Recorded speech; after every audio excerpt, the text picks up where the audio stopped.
atteint à sa vie, mais dans un premier temps, puisque c'est dans la bouche, là, c'est une lame. Il va automatiquement, il aura les séquelles dans la bouche. C'est visible.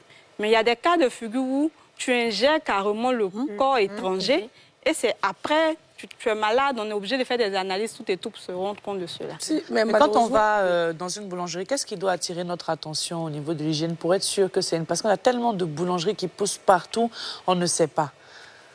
Qu'est-ce qui doit attirer notre attention en termes d'hygiène, de qualité?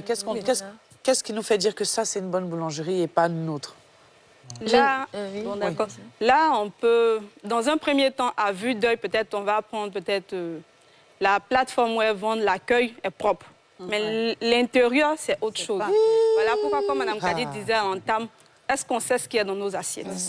L'idéal, c'est de manger tout ce qui est labellisé ou réglementé. Vous partez dans une boulangerie, vous voyez qu'il y a un label qui est mis, que le système de production est vérifié, c'est l'idéal. Par exemple, quand vous prenez peut-être la boulangerie... Pas de nom.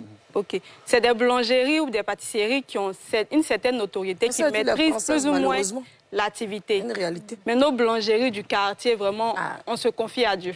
Alors, oui, le truc, c'est que... Ah, dis la vérité. C'est une vérité. Hein. Et moi, j'aime bien cette franchise-là, c'est très bien. Mais du coup, j'aimerais qu'on continue, en fait, dans la question de Dija.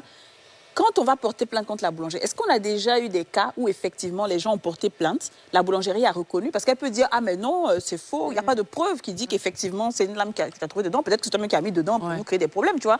C'est vraiment ta parole contre la mienne. Est-ce qu'on a déjà eu des cas où la boulangerie a été vraiment poursuivie avec résultats, effets et tout ça? Jamais. En Côte d'Ivoire, ici, il y a déjà eu des cas qui ont été relevés où le ministère de la Salubrité est parti vérifier et tout. Alors, pardon, encore. C'est quel ministère qui s'occupe de la nourriture? Parce que je ne sais pas, j'ai l'impression que j'entends salubrité, j'entends commerce. Qui s'occupe de ce qu'on mange? C'est vraiment le ministère de la Salubrité et de la Santé. Généralement, ce sont les deux ministères qui travaillent dans ce sens-là. Le commerce et l'industrie, c'est vraiment pour les entreprises agroalimentaires, pour statuer aussi sur les prix. Mais ils ne touchent pas vraiment... très bien, d'accord. OK, oui, donc? Donc, c'est ce type de cas-là qui ont été relevés plusieurs fois. Généralement, on ferme les boulangeries, ils vont visiter la cuisine, comment c'est fait et tout. Donc, ils vont fermer la boulangerie pour pouvoir mettre à niveau et après réouvrir. Mais c'est vraiment des... En Afrique, on ne prend pas beaucoup soin, attention à ça. Quand quelque chose nous arrive, on se dit, peut-être qu'il a mangé un truc là-bas, mais sur les associés du village. C'est ça. Alors que